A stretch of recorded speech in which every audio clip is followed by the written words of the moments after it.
Welcome to Frost Astrophotography. It is -5 degrees Celsius outside, and I am preparing the observatory for this evening since the forecast is promising and it looks like it's going to be a clear night all night.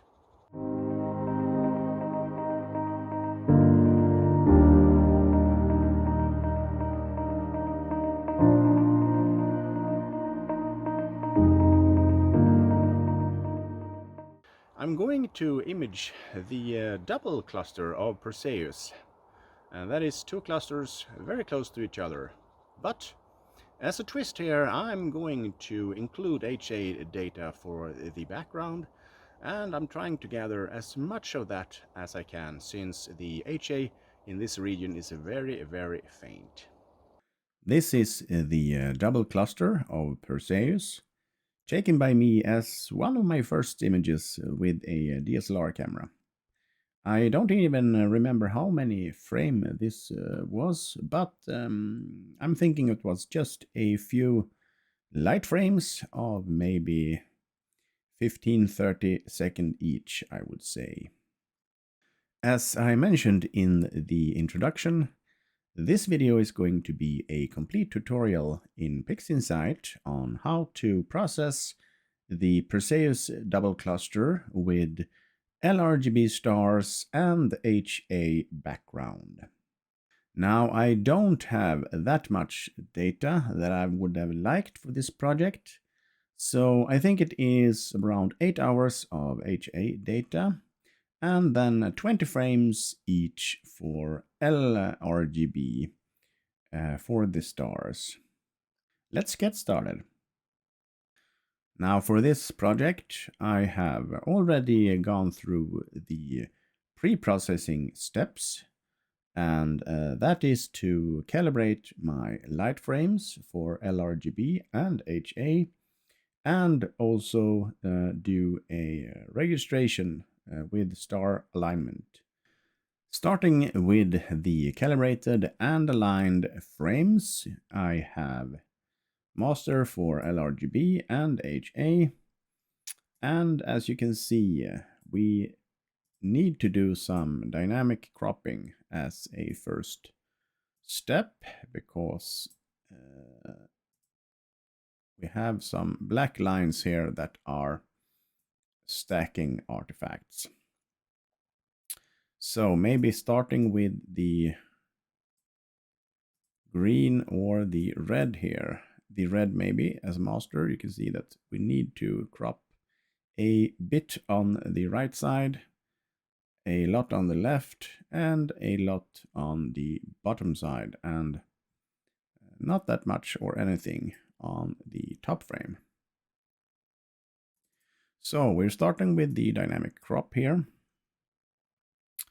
I'm going to crop away this.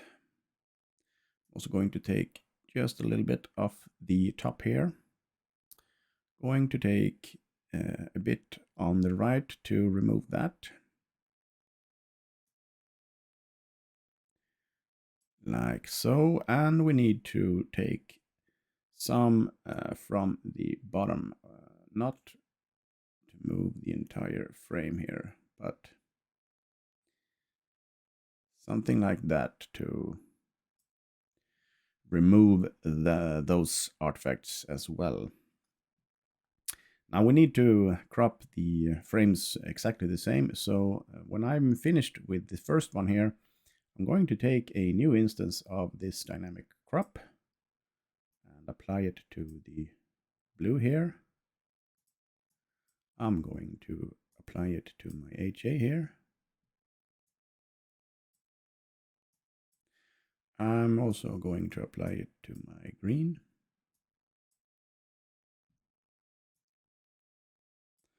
And I'm going to apply it to my luminance. And finally, apply it to my red.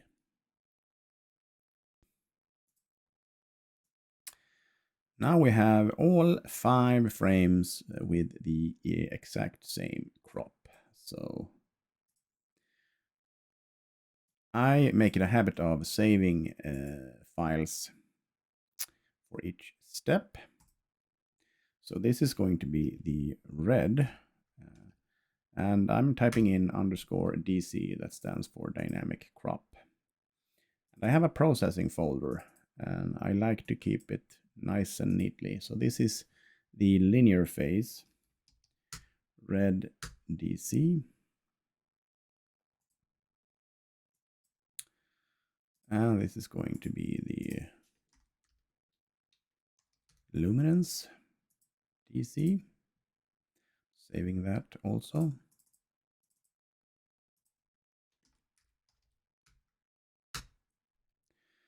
Some of you might think that this is unnecessary, but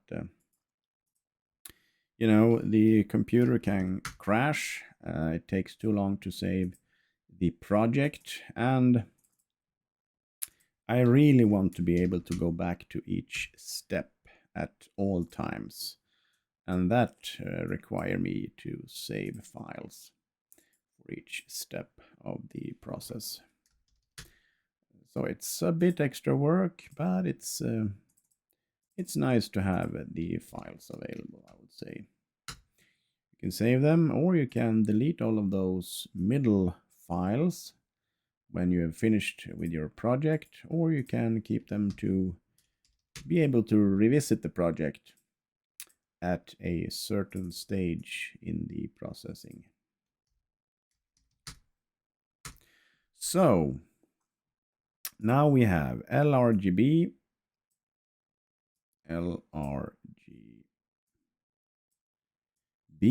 and HA. They are dynamically cropped and ready to be processed further.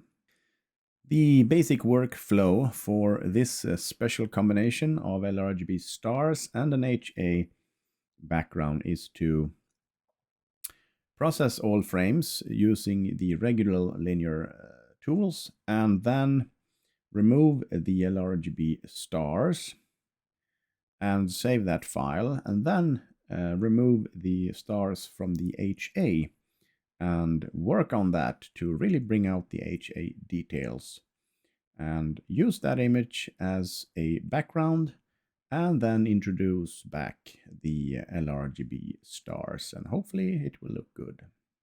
The second step in the linear phase then, as usual, if you watched my other videos, is to use the dynamic background extraction to remove background and some gradients, hopefully. You can use the process and let it place samples for you, or you can place samples manually, and that is what I normally do. You can then save the configuration exactly the way that we did for the dynamic crop, although you have to save it as an instance to your workspace and then open it to execute it on the other frames. To get started, you can just simply zoom in on an area of this image, and since this is the luminance here, you can see that we have a lot of stars, and we don't want to place any sample points on stars. So gently place out samples. You don't need too many, because we are going to do this for the entire image. So a few for each section.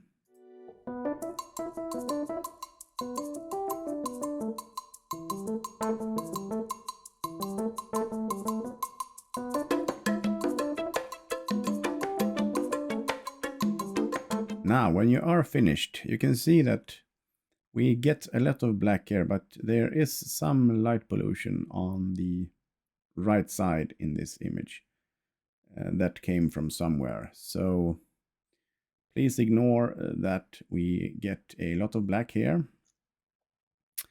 We are going to fix this later on, because we're only going to remove the stars from the LRGB image later on, and I'm not too concerned about the background here. So when you have finished placing the samples, take an instance of this and save it to the workspace, and then execute it on the current frame.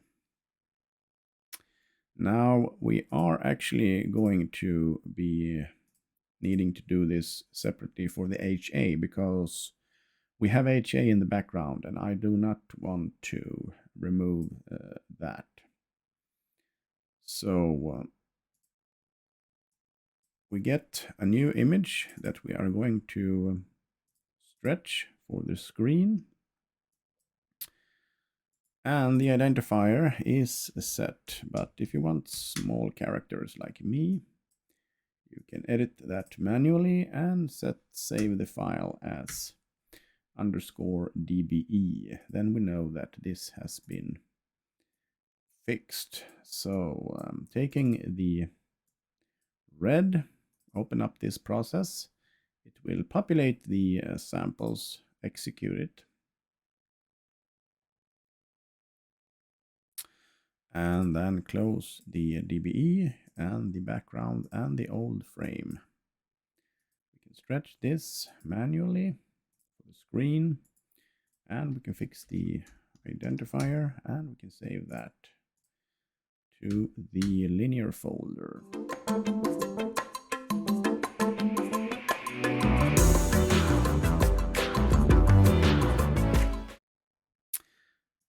Moving on to the HA. It is difficult to see, but we have some HA here. So for this, I really want to be careful with what I say is background. So I'm not really going to remove that much background for these steps. I'm going to make a new instance of DBE, and I'm going to just place a few samples, because if we place a sample here, for example, I know this is HA, but the DBE can interpret this as background. So I don't really want to destroy anything there. Just going to play some samples where I think that we don't have too much HA going on.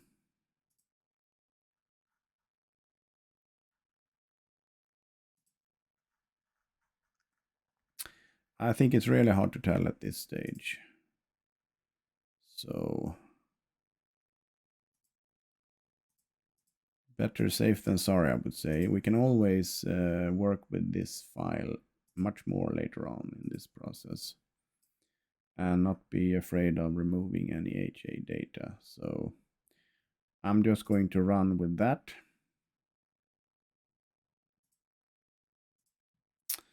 And let's see what we came up with.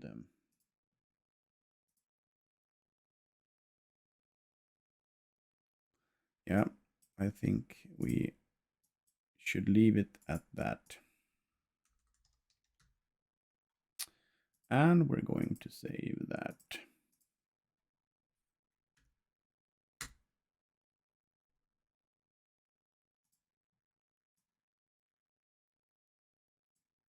Now we are going to do a linear fit.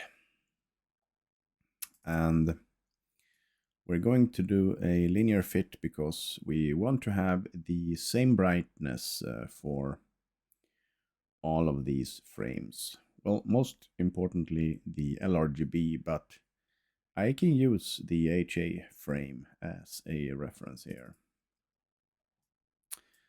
So selecting the HA, I'm going to open up all frames here, and I'm going to apply the linear fit on this.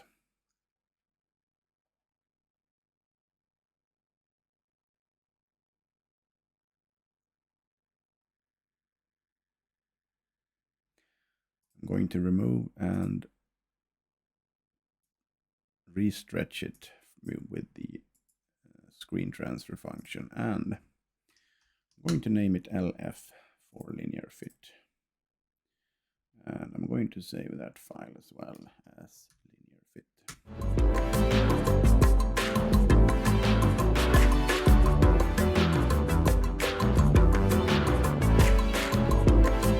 For the final HA, I really don't need to apply any linear fit to it since we're using this as the reference, but in order to follow the workflow, I'm renaming the identifier and saving a new file that says _LF on this as well.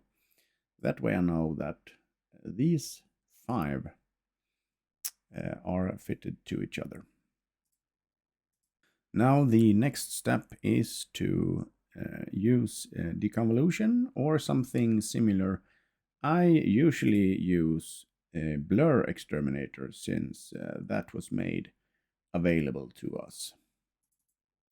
Now this process usually takes a while, so I'm not going to bore you with sitting around watching my slow computer, but I'm using the default settings, as you can see on the screen, and I'm simply going to apply this to all of my 5 images. And when that has completed, I will come back and we will continue. I am back, and the blur exterminator has worked through all of my 5 light frames. So this is the luminance, and I can open up the luminance in the phase before blur exterminator, and we can compare to see the difference in star size. The next step is to do some kind of noise reduction. Now, I usually used the multiscale linear transformation tool, but since the noise exterminator became available, I would more often choose that option. So just like the blur exterminator, I use the noise exterminator process at default settings, and I let this process work through all of my light frames. Coming back to PixInsight, I've let the noise exterminator run through all of my images. The only thing left to do now is to stretch the images and prepare them for the non-linear phase. I'm going to start with my luminance here. I like to manually stretch my images. That way I have control over the process. I know there are a lot of tools and other processes in PixInsight today that might be a better solution, but I'm going for the normal histogram transformation right now, and I will have to revisit the other tools in another video. So I'm going to do one on this video, and then I'm going to speed the video up to spare you the repetitive work. So unstretch, remove screen transfer function, and open up histogram, select the image, and then we're starting to stretch using the left or middle slider here. After a first stretch, reset. Repeat the process a couple of times until we start to see some results on the screen here. I want to be careful not to clip any data. So here you see that the data starts to come, and you don't want to clip any of that. So carefully stretch this repetitively until you are closing into the point here. Then we can reset the black point of the image by taking the left slider here and dragging it to the right. executing that, and then reset it, and then we can play with this and stretch it some more, just to see where we end up. And then we're going to adjust the black point again.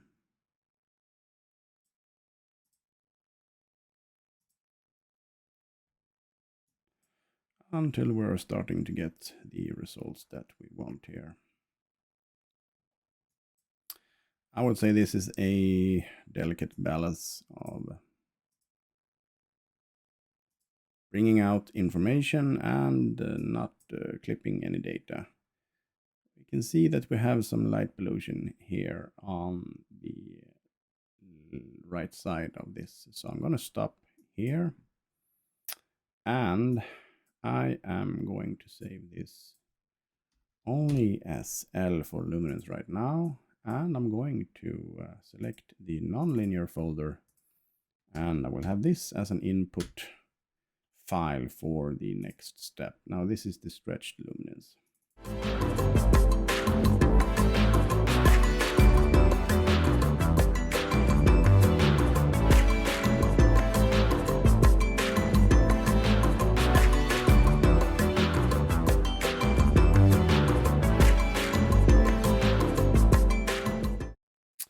And there we have it. Now you can see that we have our LRGB and HA stretched, and that concludes the linear phase. Moving on to the non-linear phase.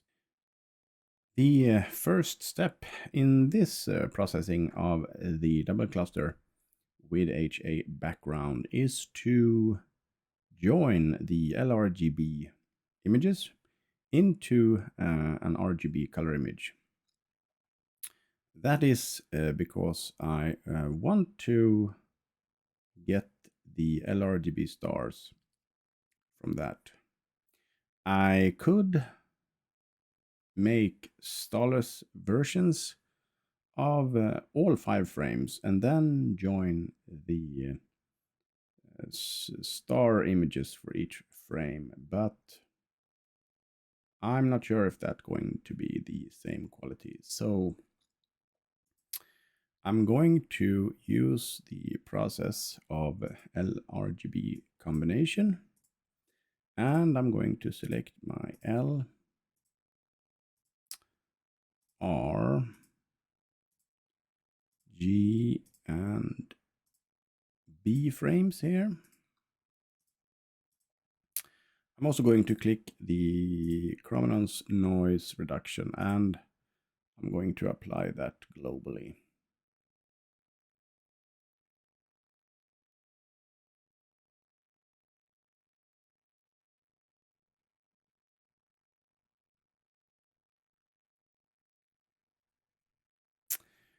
When that has finished, you can see that we have some issues here with some light pollution in the background, but that is not a big problem right now because I'm not going to use this image, or I'm not going to use the background of the image, so to speak. I just want the stars. So I'm going to call this LRGB. And I'm going to save that as LRGB. For the sake of further processing here, I can close my individual LRGB frames, and I can continue working with 2 images, my LRGB and my HA. Now I want to use Star Exterminator on these to make starless versions and star images for both, even though I'm not going to use HA stars for this processing. So I'm going to open up Star Exterminator. I'm going to make sure that I generate a star image and with the on-screen stars feature. And I'm going to select the process batch. I'm going to say that I want to use the output folder of this project in the non-linear folder. And I also want to output the stars to the same folder. I want them to be on screen, like I said. I'm going to select the input files, and those files are located in exactly the same folder, processing and non-linear. I want my LRGB and I want my HA file. The B, G, L, and R files are not relevant anymore since I have used those to make a color image.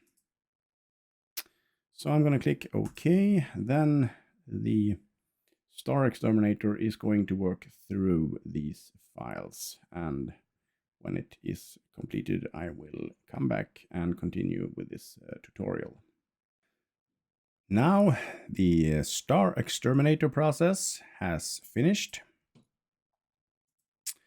and we can take a look at the results in the non-linear folder here. We have LRGB, starless and stars, and HA, starless and stars. And let's take a look. LRGB starless here. This is not so important because I'm not going to use that, so close that down. I am, however, going to use the LRGB stars, and I think those look good. LRGB stars and the LRGB image there. And then I have the HA stars here. I'm not going to do anything with those at the moment, so I'm going to close that. And here we have some residual artifacts of the star cluster that the Star Exterminator did not remove.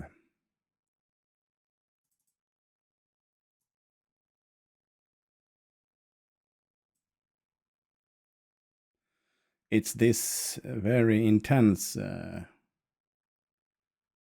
block of stars here that it did not remove. So we might have to fix this little section here before moving on. But it is this that we are after. You can see that we have some HA data here and also some clouds here. So this is the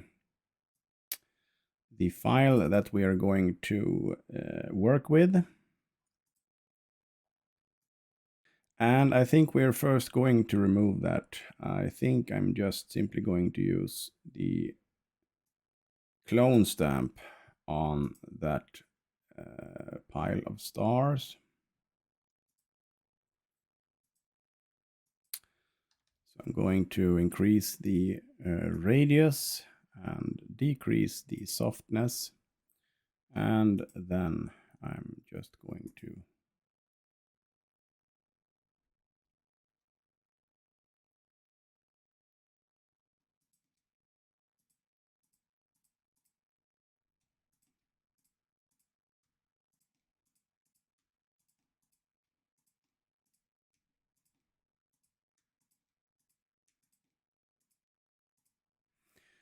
it's not going to be that visible because this area is going to be covered with the clusters later on. So fairly happy with that. Now keep in mind, when you use clone stamp, you really need to execute. It's not enough, because if you close this, these stars will come back. So execute the changes before you close that. So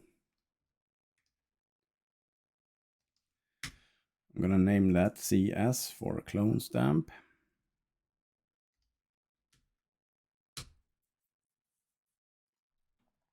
The next thing I want to do is that I need to convert this to a color image, and you can do that by using the image menu, color spaces, and convert to RGB color. Now you have to do this for a single frame HA because I don't have any other data to integrate with. So I'm going to name that RGB and save it.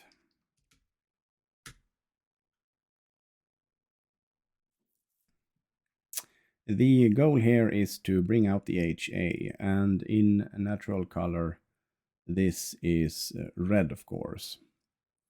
But I don't simply want to add red to this image because that will be fairly lifeless and not vibrant. It will basically just give everything a red taint or a red color. And that is not what I'm after. I really need only the highlighted areas where we have HA data to be reddish in color and bright or vibrant red. And I want the other areas to be not so red. So I'm first going to try to see if I can increase the contrast here of the image to see if I can, if I bring down the background here a bit and then bring up the brightness. Maybe not that much.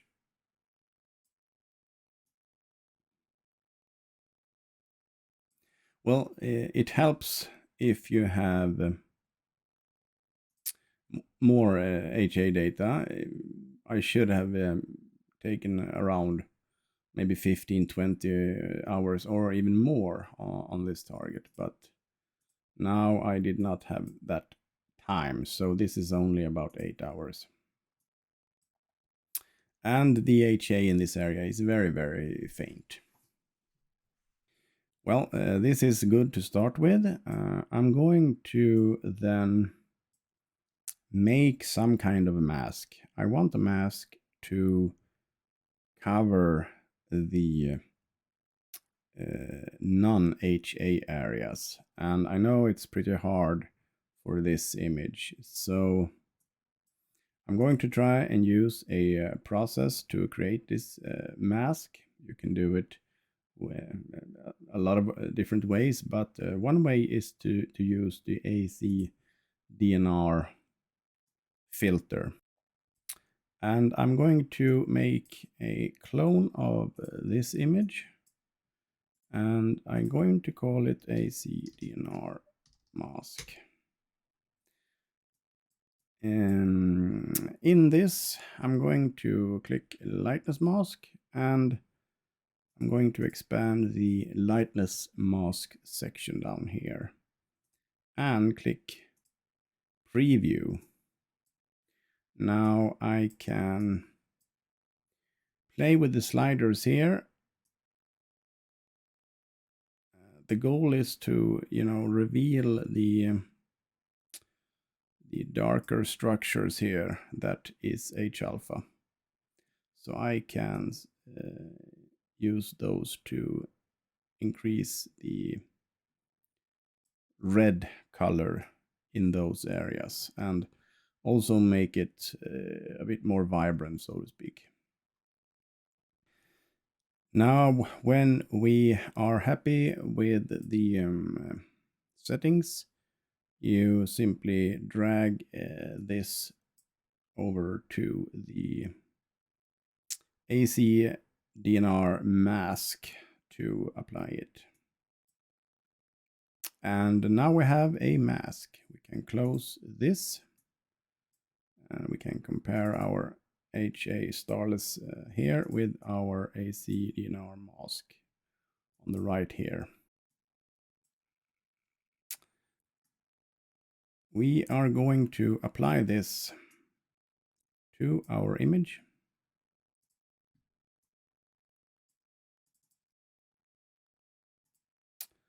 I'm also going to save our AC DNR mask to be able to use it later if I want to. And the mask is applied here, and we are also going to invert it to protect the background more than the actual H alpha gases. And we can also disable show mask, so we can work on this image without being bothered by the red that is the actual mask. We can now open up our curves transformation.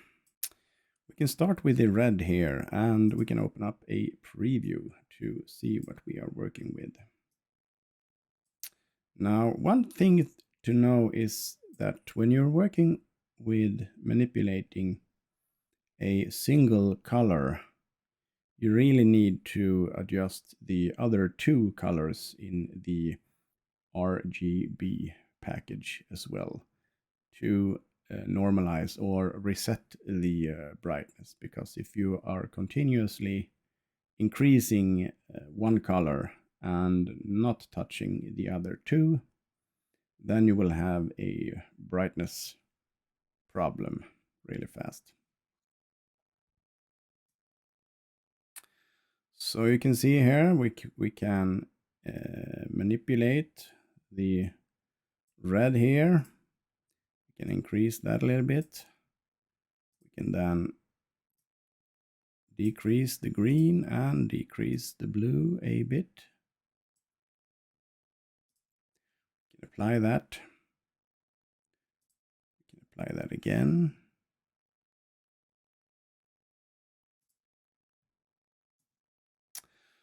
Now we have some reddish hydrogen alpha. We can work on the lightness here, the CIE component. That will adjust the vibrance of the color. So if I'm increasing that, you will see that it gets more vibrant. If I decrease it, it get less vibrant. We can increase that a little bit to see what it does.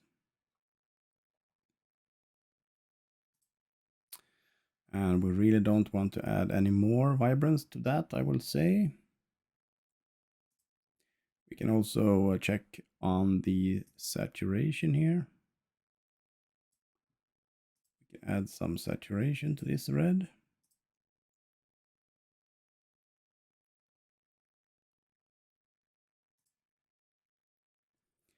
And we can see if we should add any more red.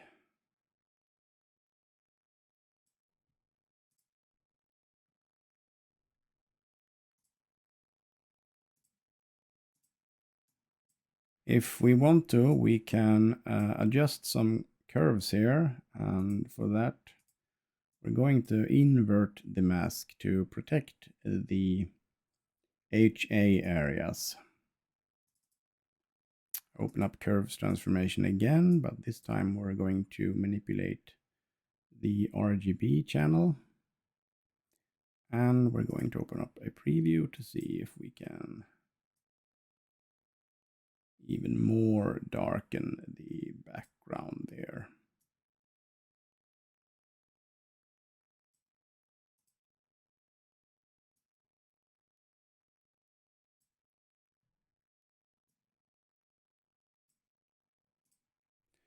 Something like that.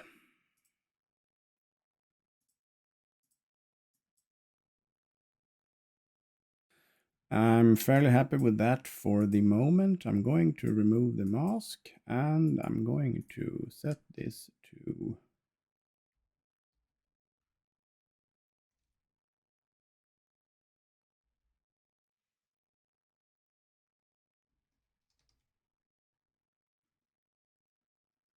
AC DNR, so I know that I have made the AC DNR mask adjustments.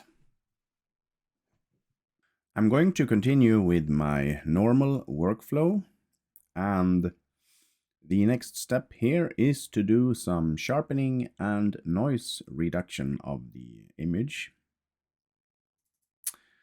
I'm going to use multiscale linear transformation with the detail settings, and I'm going to use 4 layers like you see here, and you can copy my parameters. I found that they work fairly well on all types of images. Before we can apply this, we need to create a mask, and I will extract the luminance from this image, and I will slightly adjust it using the histogram transformation to slightly reduce the brightness in the image. And then I'm going to drag and apply this mask to the image over here. And then I will disable show mask so that we don't look at the red mask, but the image instead. So you can copy these settings, and I'm going to apply this to the image here.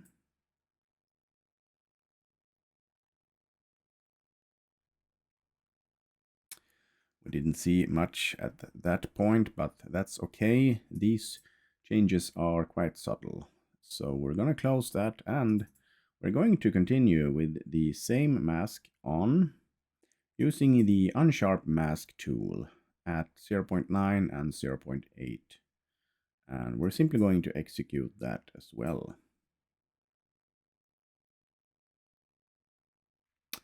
Now we have achieved some sharpening in the image. We can maybe select an area here to see. We're going to undo these two.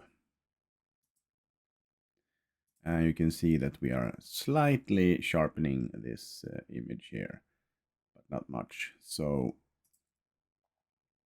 we're going to remove that mask. I'm going to set the identifier to sharpening here. And I'm going to save that as well.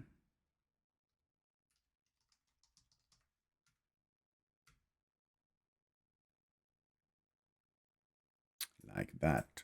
Now we're going to have to address the noise in the image. You see that we have a lot of noise here. So what I'm going to do is I'm going to use the TGV denoise, but for that I'm also going to use a mask.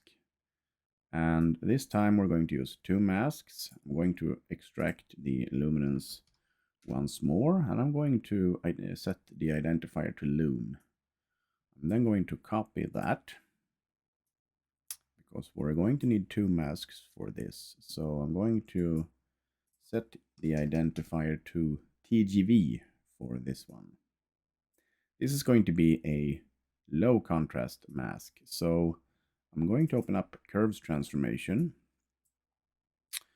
and I'm going to select the TGV mask. I'm going to drag this line in the bottom left corner up a bit, and then type in 0.2 in this output field and press my tab button, and that will make it jump up to 0.2.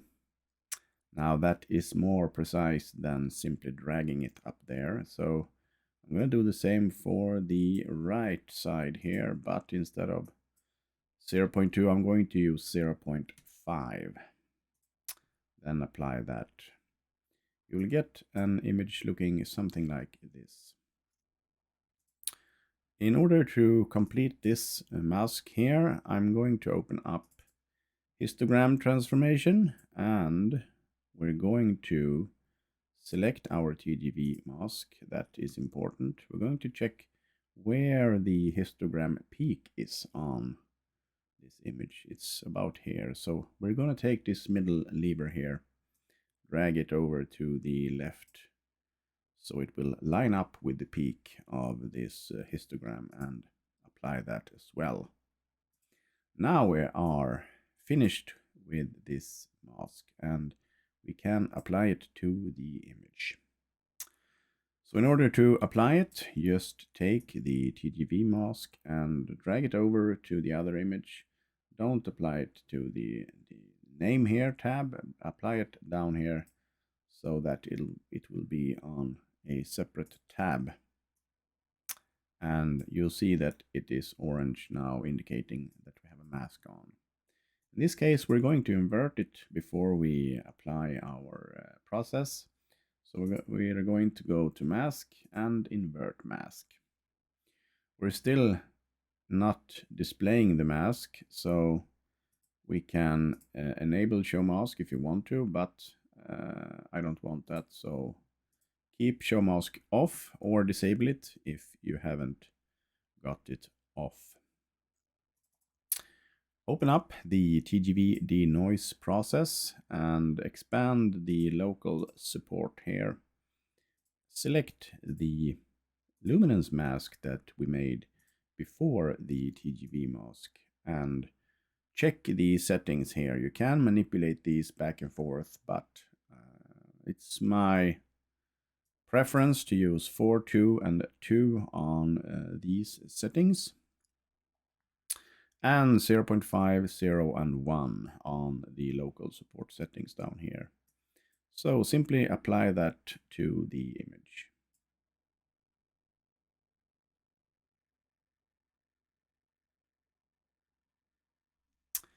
And now it has finished processing my image. I can remove the mask and we can see that it has removed a lot of the noise in the image here. So I'm going to set the identifier to TGV and I'm going to save that in this folder.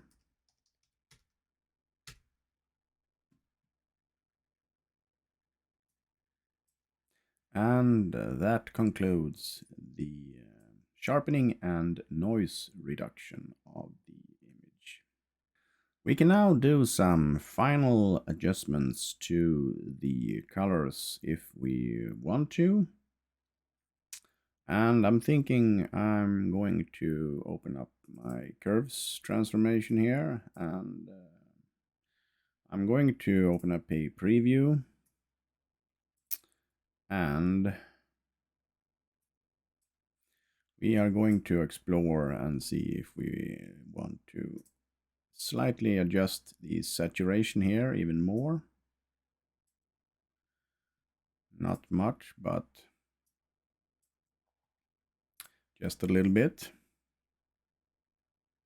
I really want this HA region to pop out. So we're going also to look at the C component here, the vibrance component, and just not that much, but just ever so slightly increase that as well. And finally, look at the RGB component and slightly adjust the contrast of the image there as well. So now I'm thinking that I'm fairly happy with that. So I'm going to set the identifier to CT there. That stands for curves transformation. That I know that I have made my final adjustments to the image before joining.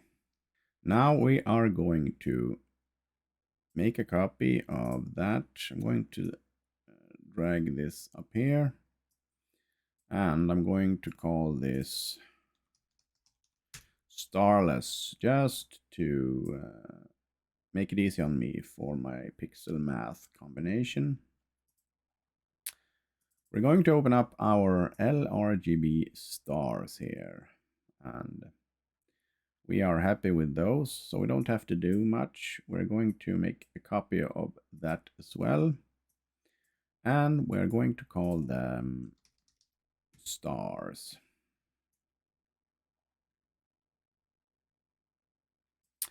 And I'm going to open up my pixel math, And I have a single expression already prepared here, and we have stars and starless, and this is going to do a screen integration, because if you remember, when using star exterminator, we did check the on-screen stars option there. So this basically inverts the images before joining them.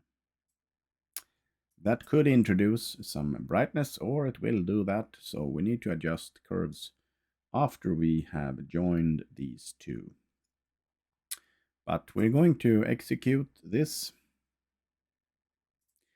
and we are now presented with the image here that is going to be the final product of this project. We can see that we have reasonably good amount of HA in this image. I'm fairly happy with the transition. I could have had a lot more hours on the HA, but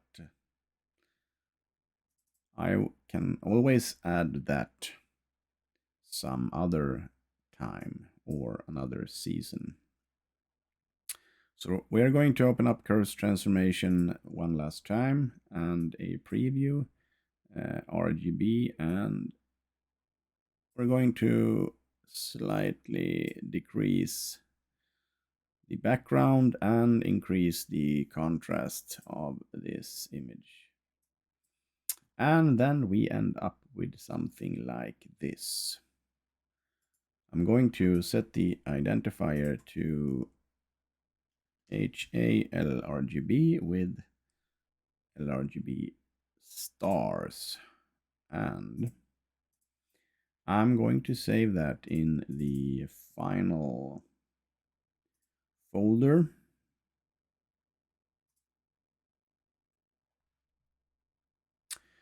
I'm also going to make a TIFF file. For that, I can add my ICC profile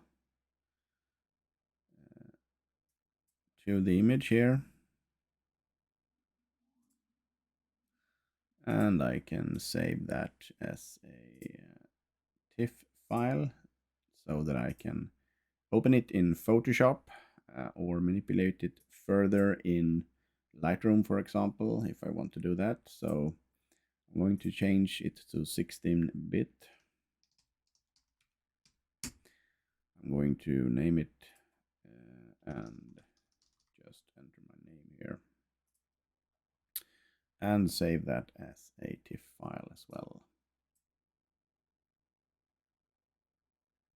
So this is the final image. I hope you have enjoyed this tutorial, and I will see you in the next.